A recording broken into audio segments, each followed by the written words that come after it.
As a big consumer in the world of historical games and first-person shooters, our main fill is with World War II epics, Postscriptum, Hell Let Loose, Red Orchestra. However, World War I is an era that kind of seems to go a bit of a miss when it comes to these big game titles. Very few seem to look all that much into this horrific modern war, and those that do rarely nail it. Yet in 2015, a new FPS was on the horizon. Black Mill Games came out with the first of their World War I series, a new gritty, brutal look, fighting across no man's land through the mud, blood, and gas. This game was called Verdun.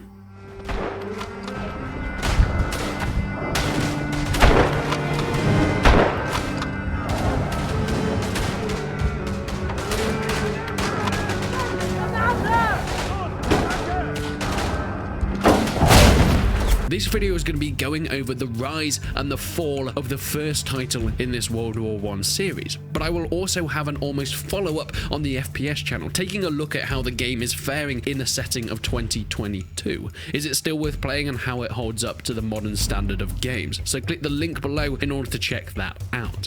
M2H as a development studio have been around since 2009, yet their 2015 title, in coalition with Black Mill Games, was their first real foray into the more mainstream audience in the form of Verdun, based upon one of the most horrific battles in the First World War, resulting in the death of over 100,000 soldiers in one of the bloodiest conflicts in human history. And this is where the first obstacle comes in. How do you represent such a moment of darkness within a video game? It's an argument that I think us in the historical genre have faced for some time. Whilst on the surface, we love medieval battles, ancient skirmishes, or bloody modern day beach assaults. Yet at the core of all these games are recreations of some of the worst things a human can do to another. Where is that balance between making something fun and enjoyable, yet being respectful to the source material, no matter how authentically or loosely based your game is? Verdun, like many others, had to take this into account with the presentation of the bloody battles in France. The core mechanics of the game, however, were a squad-based first-person shooter set in the trenches of Verdun. The devs really wanted to authentically recreate this moment in history with accurate weapons, uniform, tactics, and even to the bloody and gory deaths and details. With 64 players in a game, you would squad up with up to 3 other people, each with their own role and position. NCOs in squads could call in things like artillery strikes, smoke screens, and even gas attacks upon the enemy entrenchments, with other units having machine guns, rifles, SMGs, and so on, fighting long range across no man's land or up and close and personal with bayonets and shovels. But the devs didn't want to just represent the war with uniforms and weaponry, but more importantly, the actual tactics that were used at the time. And this made the game completely reshape what people thought they knew about the FPS genre.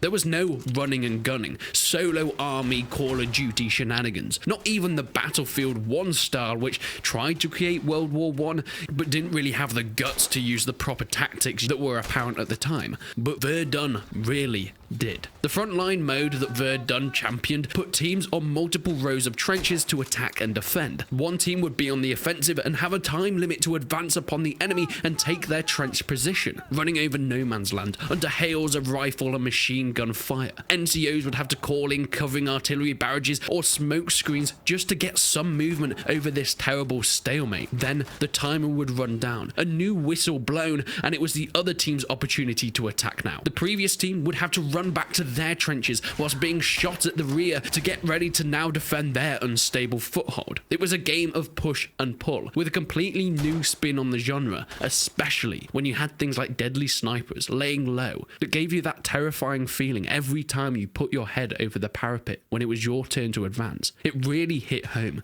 immersing you within the period itself. But it's all well and good saying it's unique. Eating soup up my ass with a straw is pretty unique. Doesn't mean it's good though. So did it work in Verdun? Well, whilst Verdun had some great booms near the beginning of its life cycle, now at least in 2022, the game is almost empty. The player base dropped off quite some time ago now. So what really happened? We have seen the rise now of this fantastic World War I title, but when there's a lift, there's always going to be a fall, and Verdun had a hell of a drop coming ahead of it.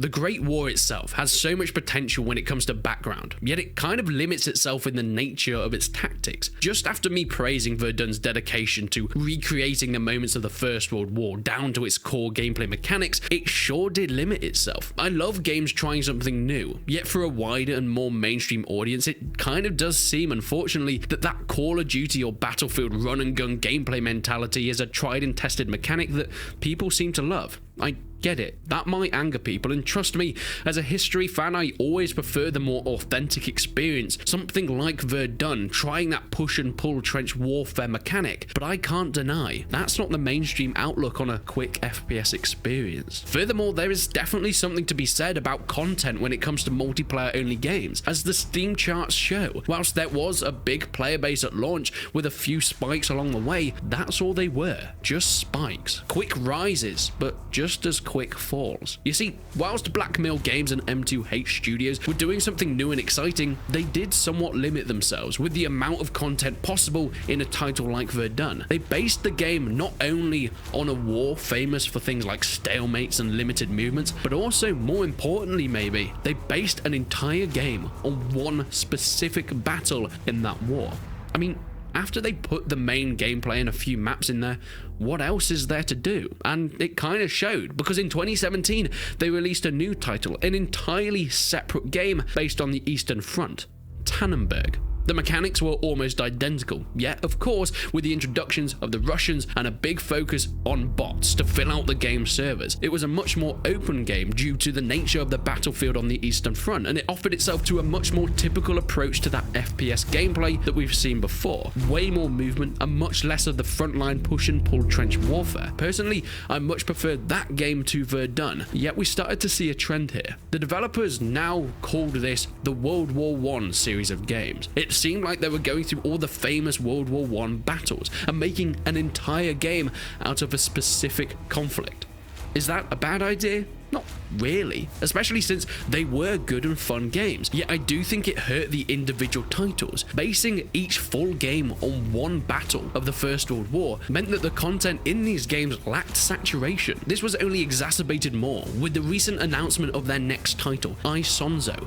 It is going to take players into the Italian Alps, offering a completely new style of battlefield to Tannenberg and Verdun. There's still some issues. I think that these three games would have been way more fulfilling if they were all the same title, not three different ones. Whilst there could have been many reasons for them doing this, the fact that they're not a big budget studio, testing the waters with smaller titles is much lower risk than one big game. I think putting Verdun, Tannenberg and Isonzo as one big title would have still, from a consumer point of view, been the best way to do it.